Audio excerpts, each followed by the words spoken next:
Welcome back to Kermode Uncut. Here I am in the glamorous surroundings of my office, otherwise known as the backseat of a car, parked just around the corner from the BFI. The London Film Festival is coming up very soon, so it's pretty much wall-to-wall screenings. It's 5 or 6 screenings a day. However, finding time in the schedule to look at your responses to some of the Kermode Uncut blogs recently. 2 that have provoked a lot of response. Firstly, I did a blog about the Wicker Man. As you know, new Wicker Man is opening in cinemas today. It's actually not a new print, it's a new 4K transfer, but it's essentially the late 1970s Abraxas version, the middle version, which is longer than the shortest cut, but shorter than the longest cut. And I was asking whether you prefer the longer cuts or whether actually you think there was some virtue in the short cuts. Here are some of your responses. This from David Sargent.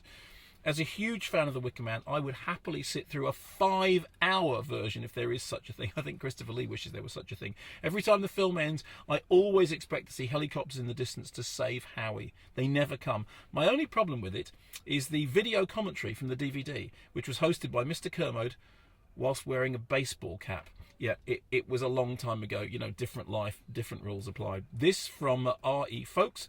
Flog, flog, and flog again, and you're all falling for it, aren't you? Much like the restored Hammer films that aren't really everything they promise. The big companies are milking the film fans once again on the promise of a few seconds here or there, and not, as the case may be for Wicker, but it's a canny film, but hardly deserving of the multitude of releases it's had since the advent of shiny discs. It's highly cynical, especially with the cult end of the market, and probably has more to do with maintaining the rights than anything else.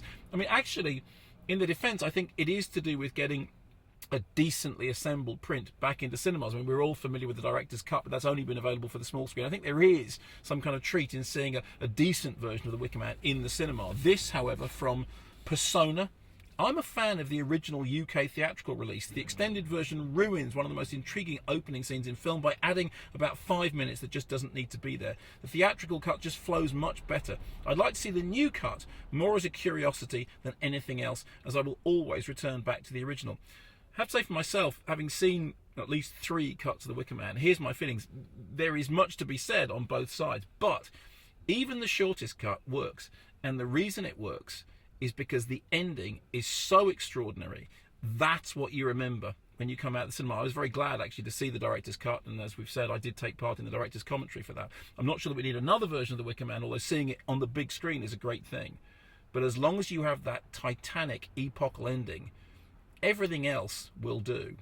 On to the other thread, which has provoked a big reaction here at Kermode Uncut. I did a blog a couple of weeks ago with Nigel Floyd talking about cattle prod cinema. We were like Statler and Waldorf from the Muppets sitting in the cinema complaining about the state of modern horror cinema and how this cattle prod technique is used to make people jump. And I said, is it just me? Are we just too old for these films? Well, according to some people, we are. This from Whippet. To say these cattle prod films are horror films for people who do not like horror films, which I did say, is snobbish in the extreme, Dr. Kermode. If you're going to insist on this line of logic, I must object.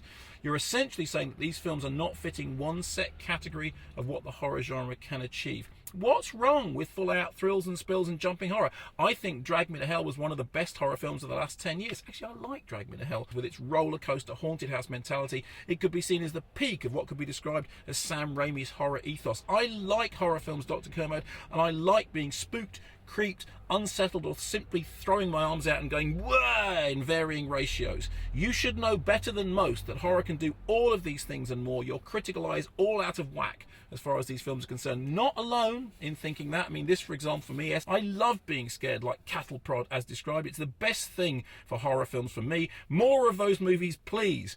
Those jumps and screams are fantasy let out escapism that you can do at the cinema. Once the movie ends, it's back to the real world. However, not everyone was on the same wavelength. I particularly like this from Jackovasaurus. I saw Insidious 2 and it did make me jump out of my chair and head for the exit. There's someone standing in front of you. He's talking to you. What's he saying? He's got your baby. He's got your baby. He's got your baby. He's got your baby. He's got your baby. He's got your baby. He's got your baby.